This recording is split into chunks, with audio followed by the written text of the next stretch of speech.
সৃষ্টিকর্তা আবারও রহমত, মাগফিরাত এবং নাজাতের মাস পবিত্র রমজান পর্যন্ত পৌঁছার তৌফিক দান করছে।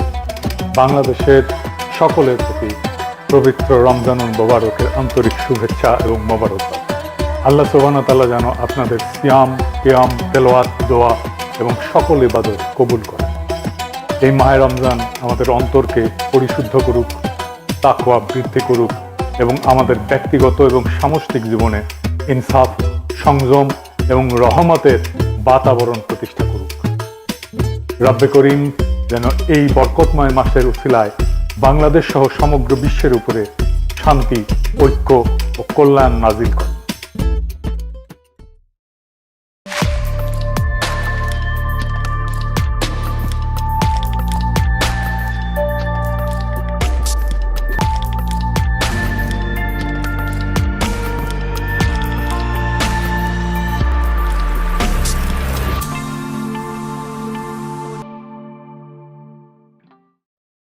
তো কেমন হইল তারেক রহমানের মন্ত্রিসভা? আমি প্রফেসর ইউনূসের উপদেষ্টা পরিষদ হওয়ার পরে একটা এপিসোড করেছিলাম, কেমন হইল প্রফেসর ইউনূসের উপদেষ্টা পরিষদ। সত্যি কথা বলতে আমাদের সকলেরই একটা প্রত্যাশা ছিল একটা বিপ্লবী সরকার হবে, প্রফেসর ইউনূসের জোশ সরকার, সেটা হয়েছিল না। যাই হোক, তারেক রহমানের মন্ত্রিসভা নিয়ে আমার কোনো উৎসাহ ছিল না। তারপরেও একসাথে রাজনীতি করার কারণে কিছু ঘনিষ্ঠ মানুষের মন্ত্রিসভা আছে, ওনারা এখন বেশিরভাগই যোগাযোগ করেন না। আমি তাদের নাম বললে তাদের বিপদ বাড়াইতে চাই না, আমি তাদের সাফল্য কামনা করি। এই মন্ত্রিসভায় সবার আমল নামা জানা নাই, তবে এটা একটা ইনক্লুসিভ মন্ত্রিসভা হয়েছে। ইনক্লুসিভ মানে রংধনু না, না না না না না রংধনু না, মানে সবাই নিয়া। এখানে বিএনপি আছে, গণ অধিকার পরিষদ আছে, গণসংহতি আছে, আবার নিরপেক্ষরাও আছে। যেমন ডাক্তার জাহিদ নিরপেক্ষ রাজনৈতিক বিশ্লেষক, সেও বিএনপি সরকারে আছে, তো নিরপেক্ষদেরকেও নিছে। প্রফেসর ইউনূসের সরকারও আছে, যেমন অ্যাটর্নি জেনারেল, আবার গুপ্তও আছে। গুপ্ত গুপ্ত কে গুপ্ত জানেন? জানেন না? হ্যাঁ, শুনেন। আপনার সরকারে একজন বিদেশি নাগরিককে আপনি জাতীয় নিরাপত্তা উপদেষ্টা করেছেন। আপনার কি সেই আক্কেল জ্ঞান নাই? একজন বিদেশি নাগরিকের কাছে এই দেশের সেনাবাহিনী নিরাপত্তা সংক্রান্ত রিপোর্ট প্রদান করবে কিভাবে ভাবলেন? খলিলুর রহমান সাহেব কোন রাজপথে মিছিলে ছিলেন? আপনারা কি দেখেছেন খলিলুর রহমানকে কোনোদিন বাংলাদেশের রাজনৈতিক অঙ্গনে গণতন্ত্রের জন্য, ভোটাধিকারের জন্য, মানুষের সেবার জন্য এগিয়ে এসেছেন? সেই জাতীয় নিরাপত্তা উপদেষ্টাকে আপনি বিদায় করুন। সেই জাতীয় নিরাপত্তা উপদেষ্টা হয় নিজে পদত্যাগ করবে, না হয় আপনি তাকে বিদায় করবেন। এই দেশের নিরাপত্তা সংক্রান্ত কোন জাতীয় দায়িত্ব বিদেশি নাগরিকের হাতে থাকতে পারে না। Wake up to reality. Khalilur Rahman তিনি টেকনোক্র্যাট কোটায় মন্ত্রিত্ব পেয়েছেন। এই অন্তর্বর্তী সরকারের সময় যিনি দায়িত্বে ছিলেন, এটি অনেকের কাছেই একটু খটকা লাগার বিষয় ছিল, অথবা সারপ্রাইজ হয়েছেন অনেকেই। বিএনপি এনসিপি কইতো যে কিংস পার্টি, আর প্রফেসর ইউনূসের সরকারের স্বরাষ্ট্র সচিব তারেক রহমানের মন্ত্রী পরিষদ সচিব, প্রফেসর ইউনূসের অ্যাটর্নি জেনারেল তারেক রহমানের আইন মন্ত্রী, প্রফেসর ইউনূসের নিরাপত্তা উপদেষ্টা তারেক রহমানের পররাষ্ট্রমন্ত্রী, তারপরেও এনসিপি কিংস পার্টি। তো বিএনপির সমর্থকেরা নারী নেতৃত্ব নিয়ে কান তো ঝালাপালা করে দিছিল, মনে আছে না? কেন জামাত নারী ক্যান্ডিডেট দিল না, কিন্তু বিএনপি নারী মন্ত্রণালয়কে দিল একজন পুরুষকে। হ্যাঁ, বুঝিছাও, মন্ত্রী একজন আর প্রতিমন্ত্রী দুইজন, মোট তিনজন। সংখ্যালঘু সম্প্রদায় থেকে দুইজন, তা আবার একজন পার্বত্য চট্টগ্রাম থেকে। ওইটা পার্বত্য চট্টগ্রাম বিষয়ক মন্ত্রণালয়, ওইখানে পার্বত্য চট্টগ্রাম থেকেই একজন মন্ত্রী থাকে। তো হিন্দুরা তো ভোট দিলেন, আপনাদের মন্ত্রী কইয়া ডা ফ্রি ফ্রি সার্ভিস আর কত দিবেন? গয়েশ্বর বাবু হেভি চেতিছে মন্ত্রী হইতে না পাইয়া, দেখেন চেতে বেতে চলে যেতেছে, দেখেছেন?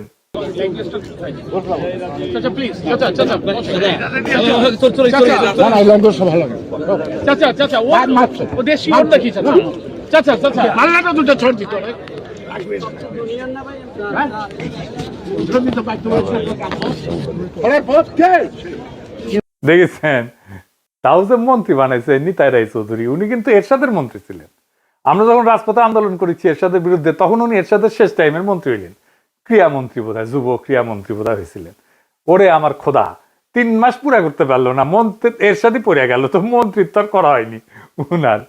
আমি ইয়ারুপসি করিচ্ছি আর কি, যে সুপ্পুর কাছে শপথ দিছে, ইয়া আল্লাহ মাফ করে দাও, সুপ্পুর রেকর্ড করা ভালো না, চাইনিজ মালের গ্যারান্টি আছে, সুপ্পুর কাছে শপথ নেওয়ার সরকারের কোনো গ্যারান্টি নাই। হাসিনা 7 মাস টিকেছে, প্রফেসর ইউনূস 1.5 বছর, দেখা যাক তারেক রহমানের সরকার কয়দিন টিকে। আমার একজন কইছে যে প্রফেসর ইউনূসের সরকার ছিল ইন্টারিম, আর তারেক রহমানের সরকার হইতেছে ট্রানজিশনাল। মানে অনেকেই কইতেছে এটা এটা বেশি দিন থাকবে না, মানে কইতেছে এই সরকারের মেয়াদ পূরণ করার আগে কোলাপস করবে, দপ্পাস করে পড়বে দুঃশাসনের জন্য। ক্ষমতা আসার আগে যে জুলুম শুরু করছে সেটা কথা আর কি বলবো। তারেক রহমান ইচ্ছা করে কোনো বার্তা দিতেছেন না, কর্মী পর্যায়ে শয়ে শয়ে বাড়িতে আগুন দেওয়া হইতেছে, মারধর করা হইতেছে, লুটপাট করা হইতেছে, দোকান বসত বাড়ি ভাঙচুর করা হইতেছে, খুন করা হইতেছে, এমনকি ধর্ষণ করা হইতেছে। সেটা আবার চাপাও দিতেছে তারেক রহমানের চাকর বাকর যে সাংবাদিকগুলো আছে সেগুলো, কোনো স্যাদ ব্যাদ নেই তারেক রহমানের। উনি সম্প্রীতি দেখাইতে যাইতেছেন, বিরোধী দলের নেতাদের বাসায়, নাহিদের বাসায় যাইতেছেন, শফিক সাহেবের বাসায় যাইতেছেন, কিন্তু কর্মীরা যে জুলুম করতেছে অন্য দলের উপরে সেটার ব্যাপারে কোনো ভ্রুক্ষেপ নেই। জামাত এনসিপির ভাইরা আপনাদের বলি, জুলুম কলে চলবে আপনাদের উপরে, এটাই উনার প্ল্যানের অংশ। জুলাইয়ের সাথে যুদ্ধ উনার প্ল্যানের অংশ। আপনি বিএনপি আলাদার আলাপগুলো দেখেন, আমার আর ইলিয়াসের সোশ্যাল মিডিয়া ইউটিউব বন্ধ করে দিবে, হাদির কবর উড়াই দিবে, আমাদের ধরে নিয়ে গিয়ে বিচার করবে। যে সবচেয়ে ভদ্রভাবে কথা বলতেছে বিএনপি, সেও বলতেছে অনেক হয়েছে, এবার থামেন, দেশটারে শান্তি দেন, চুপ থাকেন। চুপ করানো হইতেছে সবচেয়ে ভদ্র অ্যাপ্রোচ তাদের। মানে একটা সরকার, একটা রাজনৈতিক দল, তার কোনো বিরোধিতা থাকবে না, আমরা কোনো কথা বলবো না। যেহেতু আমরা সরকার বিরোধী, তাই আমাদের কথা বলার কোনো অধিকার নেই, আমাদের চুপ থাকতে হবে, কারণ দেশে এখন শান্তি দরকার। এটা তারা সহ্য করবে না। শেরপুরে মাওলানা রেজাউল করিমকে খুন করছিল না বিএনপি, আজকে বিএনপির নেতা কর্মীরা ওই ঘটনায় জামাতের 122 জন সহ অজ্ঞাতনামা 300 থেকে 40 জনের নামে মামলা করেছে। চিন্তা করেন কি তামাশা। মানে আপনার সহকর্মীরে মারবে, আপনার সহযোদ্ধারে মারবে এবং আপনার নামে মামলা দিবে। দেখেন একজন লিখতেছে বিএনপির সমালোচনা করার জন্য পাড়ার বিএনপি নেতা ডেকে নিয়ে কইতেছে গুলি করে দিবে, গুলি করে দিবে। আওয়ামী লীগ কোনোদিন এই কাজ করে নাই, দেখেছেন? তারেক রহমানের নিয়ে কোনো কথা বলা যাবে না। পুলিশ আবার আগের অবস্থা ফিরে আসিছে, দেখেন অ্যারেস্ট করবি, দেখেন পুলিশের রোয়াব। আপনি কি করেন? আপনি শুনেন, দেখি ভাই, দেখি ভাই কি করেন আপনি? দেখি আপনার আইডি কার্ড বের করেন। দাঁড়ান ভাই, দাঁড়ান দাঁড়ান, কি বলছেন? আমি কইছি যে ভাই রাস্তায় জ্যাম, আপনারা কি জানেন কিনা এই বিষয়টা আমি বলছি। হ্যাঁ, তারপরে কি বলছেন? তারেক রহমান বিষয়ে কোনো কথা বলছেন? আমি যদি তারেক রহমান মারা যেত তাহলে আপনারা ইয়ে হতেন না, কেয়ার করতেন না। উনি প্রশ্ন করছে গাড়ি ঘোড়া কম চলতেছে কি জন্য, হ্যাঁ কম চলতেছে কি জন্য। আমাদের একজনে বলছে যে আমরা তো এরকম জানি না, আমাদের এরিয়া তো ক্রিকেট থানা, ক্রিকেট থানা এলাকা আমাদের এরিয়া। উনি প্রশ্ন করে যে আপনারা তাহলে কি করেন, কি করেন? এখন যদি তারেক রহমান মারা যায় তাহলে আপনারা যাবেন না, রেসপন্স করবেন না। আমার প্রশ্ন হলো এখানে তারেক রহমান মারার প্রসঙ্গ কেন আসবে? এই কথা তার কেন আসবে? দেখেছেন? আর বিভিন্ন জায়গায় আওয়ামী লীগ অফিস খুলে বসতেছে, অফিস খুলতেছে, তাদের অফিস খুলে হইতেছে। বিএনপির লোকেরাও অফিস খুলতেছে, আওয়ামী লীগের লোকেরাও উৎসব করে অফিস খুলতেছে। মনে হয় আওয়ামী লীগ জিতেছে নির্বাচনে, আসলে তো আওয়ামী লীগ জিতেছে। তো এটা তো বিএনপি এবং আওয়ামী লীগের বিজয়। আমি কইছিলাম না, দেন না ভোট ধানের শীষে, ওটার পাছায় শুয়া আছে, ওটা যখন যাবে না টের পাবেন। দেখেছেন অবস্থা? এবার আসেন কয়টা রত্ন দেখি মন্ত্রিসভা। শুটার ফয়সলকে হাদিরে যে খুন করছিল, ওরা যে জামিন করানো যে আইনজীবী, সে মন্ত্রিসভায় জায়গা দেওয়া হয়েছে। উই এখন হাদি হত্যার মামলা রাজনৈতিক বিবেচনা মামলা হিসেবে বাতিল করে দিবি। উই দেখেন, ওই দিবি। এই ছবিটা দেখেন, এই যে কাফন মোড়ানো যে লাশটা দেখিচ্ছেন না, ওর নাম তানজিল জাহান তামিম। চুয়েট থেকে পড়াশোনা করছিল, ইঞ্জিনিয়ার, দীপ্ত টিভিতে কাজ করতো। তার একটা জমির মালিক ছিল তামিমের পরিবার, সেই জমির উপরে ডেভেলপার দিয়ে একটা ভবন নির্মাণ করে 9 তলা। ওই ভবনে 27টা ফ্ল্যাট ছিল, প্রত্যেক জমির মালিককে 5টা করে ফ্ল্যাট দেওয়ার কথা ছিল। 3 জন মালিক ছিল, মানে 3 5 15টা ফ্ল্যাট। কিন্তু জমির মালিক এই নিহত তামিমের বাবাকে 2টা ফ্ল্যাট দেয় মাত্র, যেখানে তার 5টা পাওয়ার কথা ছিল, 3টা ফ্ল্যাট মেরে দিচ্ছে। এই নিয়ে ঝামেলা হয়। 10 অক্টোবর 2024 20-25 জন ডেভেলপার কোম্পানির দুর্বৃত্ত সিসি ক্যামেরা ভেঙ্গা তানজিলের উপরে হামলা চালায়। গুরুতর আহত অবস্থায় দেওয়া হলে চিকিৎসক তাকে মৃত ঘোষণা করে। এই খুনে ডেভেলপার কোম্পানির নাম জানেন? এর নাম প্লেজেন্ট প্রপার্টি। এই কোম্পানির মালিককে জানেন? শেখ রবিউল আলম রবি। তানিম হত্যার 3 নাম্বার আসামি ধানের শীষ প্রতীকে ঢাকা 10 থেকে এমপি নির্বাচিত হয়েছে এবং আজকে থেকে সড়ক পরিবহন সেতু মন্ত্রণালয়, রেলপথ মন্ত্রণালয়, নৌ পরিবহন মন্ত্রণালয়ের দায়িত্ব দিচ্ছে তারেক রহমান। দেখেছেন, এর নিয়ে বিপ্লবী পোস্ট দিছিল ওয়াকারে পথ বালক, দেখেন। পরে আবার মাল পানি খেয়ে মুছে দিছে, খুঁজেই পাবেন নাই লেখা। প্রফেসর ইউনূসের জামানায় কত যে ধান্দা করেছে ওই তারই হত্যা নাই, কত যে মাল কামাইছে। যাই হোক, শহীদ প্রেসিডেন্ট জিয়াউর রহমানের খুনি জেনারেল এরশাদের পুরা সময় জুড়ে যে বাটপাট্টা উপপ্রধানমন্ত্রী ছিল চক্ষু বিশেষজ্ঞ ডাক্তার এম এ মতিন, তার পোলা মুহিত হয়েছে তারেক রহমানের প্রতিমন্ত্রী। সে কিন্তু আবার ব্রিটিশ সিটিজেন। এই যে দেখেন তার ইমিগ্রেশনের রেকর্ড, বাংলাদেশের এয়ারপোর্টে সেখানে জলজল করতেছে ব্রিটিশ নাগরিক লেখা, বাংলাদেশের রেকর্ড। ওই ব্রিটিশ পাসপোর্ট নিয়ে 18 জানুয়ারি বাংলাদেশে পা রাখছিল, তারপরে মনোনয়নপত্র জমা দেয়। তারপরে যখন দ্বৈত নাগরিকত্বের প্রশ্ন আসলো, উই কইল যে কখনোই আমি দ্বৈত নাগরিক ছিলাম না, আমি কখনোই অন্য দেশের নাগরিক ছিলাম না। নির্বাচনের পরে মন্ত্রী হিসাবে শপথ নিল, আলহামদুলিল্লাহ। তো এই মুহিত কিন্তু ডাক্তার, ঢাকা মেডিকেলে পড়েছিল, আঙ্গারে বছর 4 জুনিয়র মনে হয়। এরশাদের আমলে সে একটা আকাম করেছিল, সেই সময় হেভি সেন্সেশন ছিল। এটা খুবই সেন্সেশনাল ঘটনা ছিল আমাদের টাইমে, আমরা তখন আন্দোলন সংগ্রাম করতেছি এরশাদের বিরুদ্ধে। বাপি শাহরিয়ার বলে এক তরুণ ছড়া কাটছিল, ওই পাড়ায় রাস্তার মধ্যে সাইকেল চালাইতেছিল বাপি, আর রাস্তাটা নিজের মনে করে দ্রুত বেগে গাড়ি চালাইতেছিল এরশাদ আমলের সেই মন্ত্রী মতিন সাহেবের ছেলে এই মুহিতের গাড়ির ধাক্কায় ছিটকা পড়ছিল বাপি, দাদা মেরুদণ্ডের হাড় ভেঙে যায়, প্যারালাইসিস হয়ে পড়ে থাকে, বিছানায় পড়ে থাকে। অবর্ণনীয় কষ্টে ভুগছে বাপি শাহরিয়ার, বিচার পায় নাই, চিকিৎসাও পায় নাই। তো পরিবারের মুখাপেক্ষী হইয়া একটা তরুণ কতদিন বেঁচে থাকতে পারে বলেন? সে দুঃখে আর গ্লানিতে পরিবারের বোঝা হইয়া থাকতে না চাইয়া অভিমানে আত্মহত্যা করছিল ছেলেটা। এইটা নিয়ে সেই সময় একটা দারুণ মঞ্চনাটক হয়েছিল, খুব বিখ্যাত মঞ্চনাটক হয়েছিল। তখন মঞ্চনাটক কিন্তু খুব চলতো, নাম ছিল 7 ঘাটের কানাকুড়ি। ওইখানে 7 ভাই ছিল আর কি, তার মধ্যে এক ভাই এই বাপি শাহরিয়ার।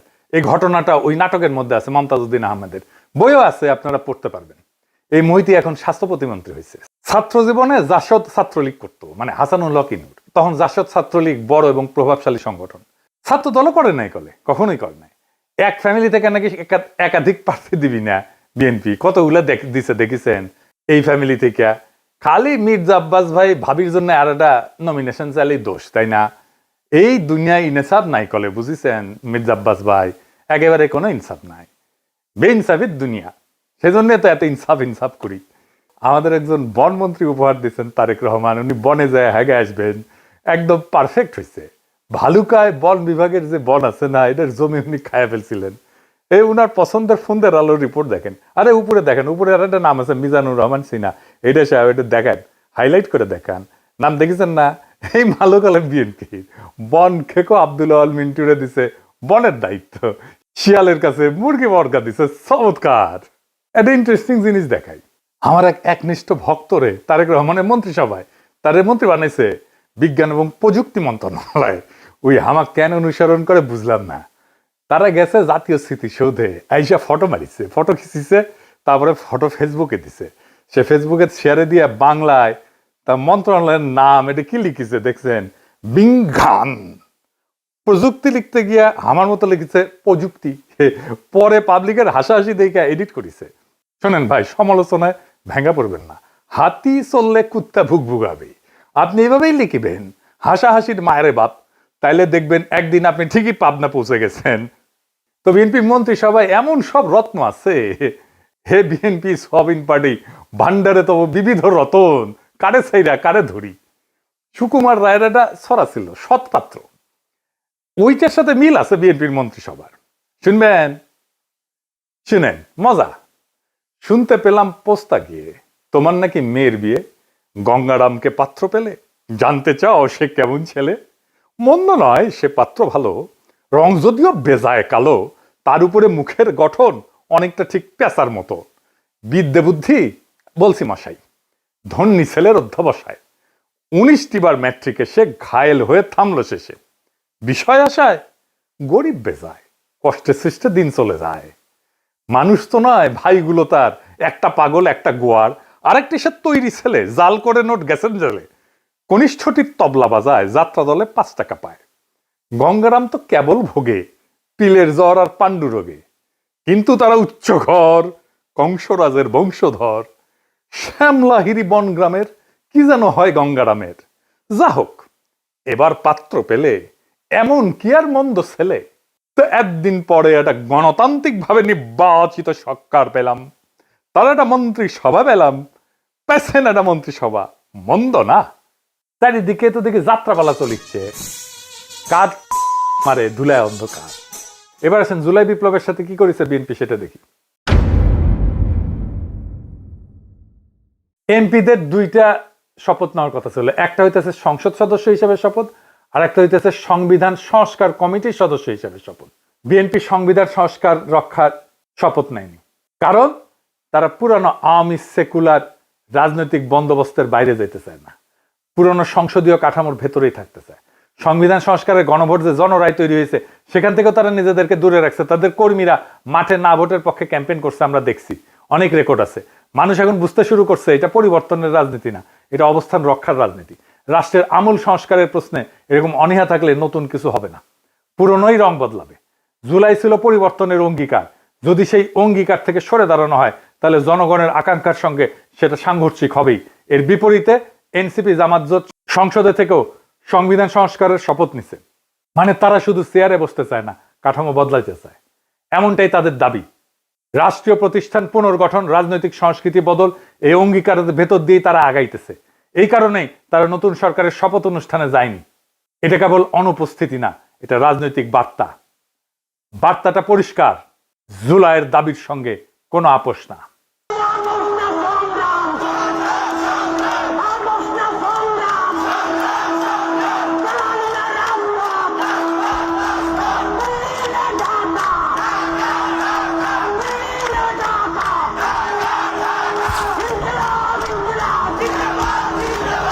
পুরনো বন্দোবস্তের সঙ্গে কোনো আপোষ না, সংস্কার ছাড়া কোনো স্থিতিশীলতা আসবে না।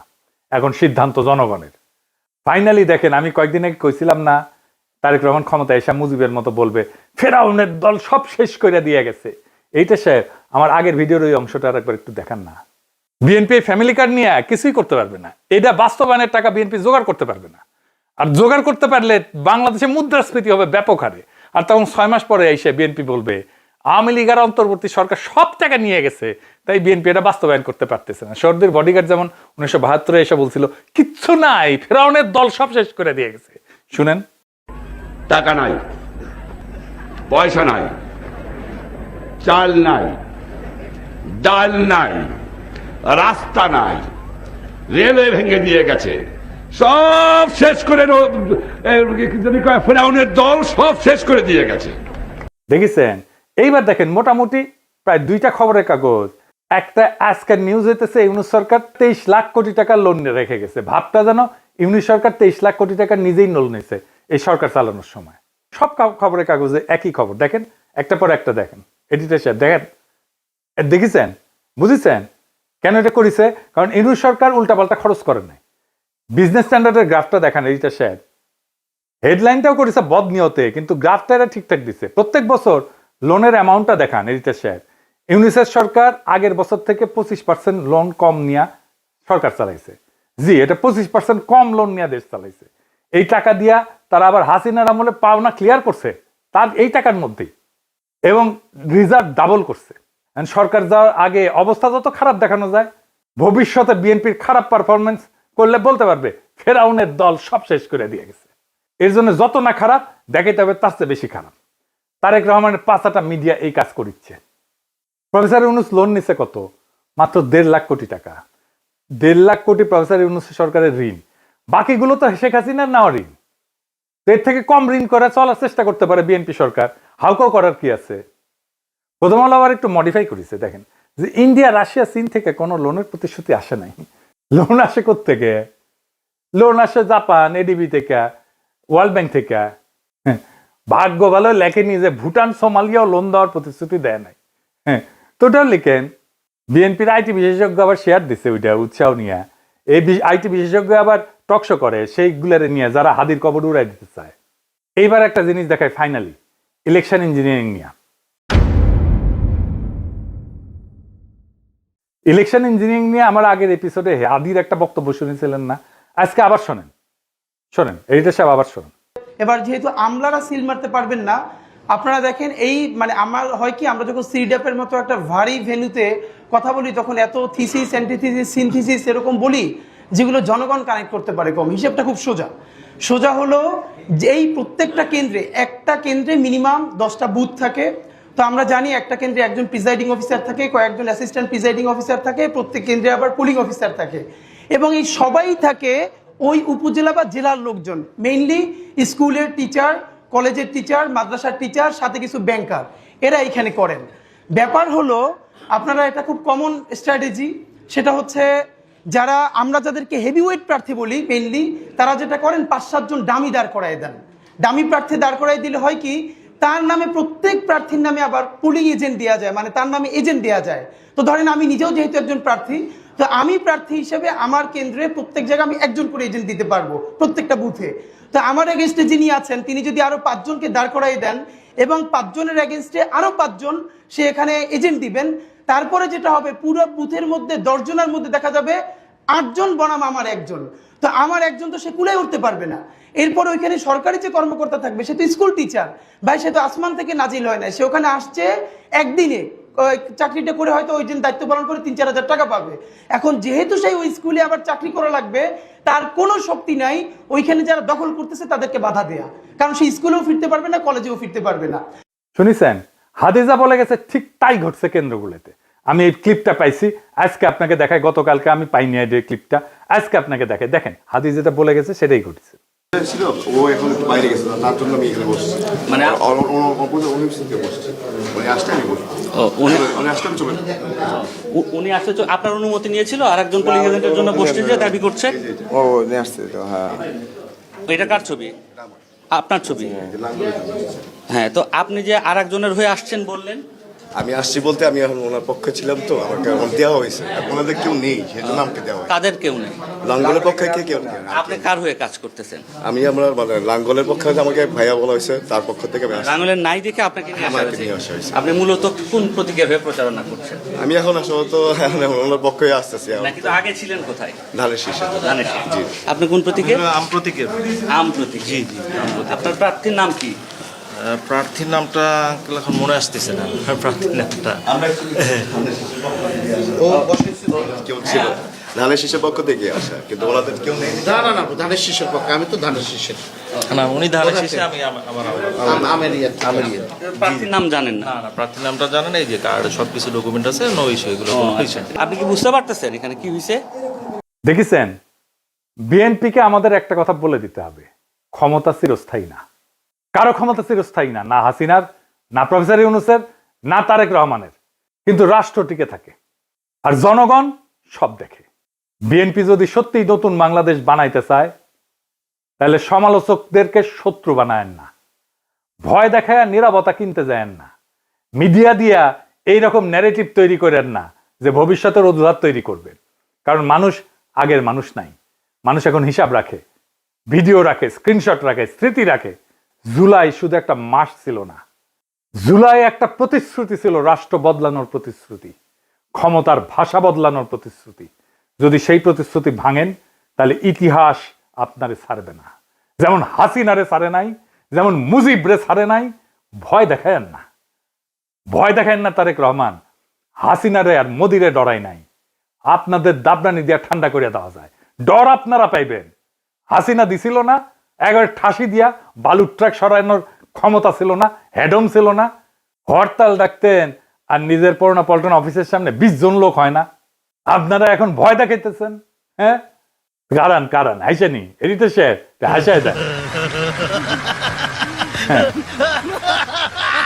আপনাদের নেতা মির্জা আব্বাস হেভি হেডোমালা নেতা, বলে পুলিশের ভয় প্রাণ ভয়ে দাঁড়াইতে পারে নাই নয়াপল্টনে। নিজেদের মাপে অন্যদের মাপতে যায়েন না, ভুলে যায়েন না। আপনারা যখন ঘরে ঢুকে গেছেন তখন আমরাই প্রতিরোধের আগুন জ্বালায় রাখছিলাম। ডর দেখায়েন না, আমরা ভয় পাই না, আমরা কাউকে ভয় পাই না। আমরা বলছি আমরা একটা রেসপন্সিবল অপোজিশন হিসেবে কাজ করতে চাই, আমাদেরকে রেসপন্সিবল অপোজিশন হিসেবে কাজ করতে দেন। আমরা আপনাদের অন্যায়ের বিরুদ্ধে বলে যাব, কারণ দেশটা আপনার বাপের না, দেশটা জনগণের। আর জনগণ যখন জাগে তখন ন্যারেটিভ, মিডিয়া, দাপট, ভয় দেখানো টিকতে পারে না। আপনারাও পারবেন না যদি এই চেষ্টা করেন। ইনকিলাব জিন্দাবাদ।